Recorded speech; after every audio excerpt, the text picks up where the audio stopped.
a desviar. Aí tentando fazer 1-2, aí o jogador que é o Zinho, né? O Zinho ele antecipou, tentou domínio, tentou buscar a linha de fundo.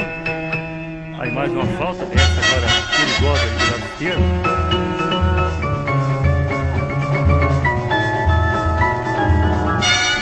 Uma falta ali do lado esquerdo.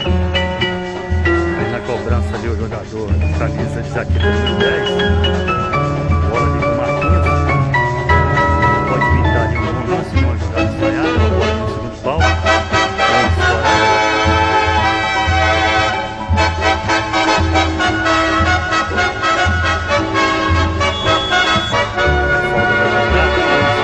Aí o cabeceio, aí o gol, aí o gol, aí o gol.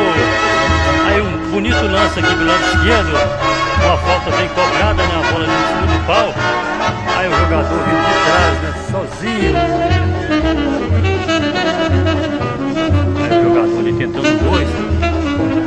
Aí o Kleber tentou fazer ali a jogada ali no fundo. Tenta ali a zaga, tira a zaga. Aí uma bola ali esticada, né? Uma bola ali comprida.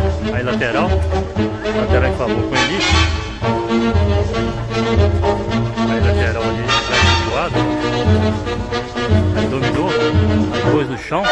Fez ali um arco, ele fez ali uma jogada, bola na área. Aí uma bola ali sobrada, ali um chute de longe. Aí o gol. Aí o gol que surgiu ali. E se originou do lado direito, a bola ali alçada na área. Escândalo ao jogador. Jaqueta número 13, Alexandre. Fez no 2, aí Henrique meteu. Bola do lado direito. Aí o lançamento. Tranquilidade do goleirão Cantucci, que antecipou. Tranquilizou, né? Aí o Tucci já repõe.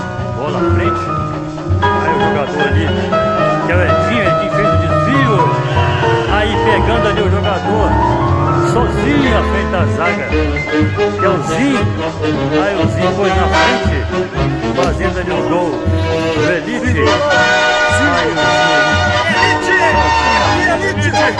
fazendo, amplia agora a equipe do Elite.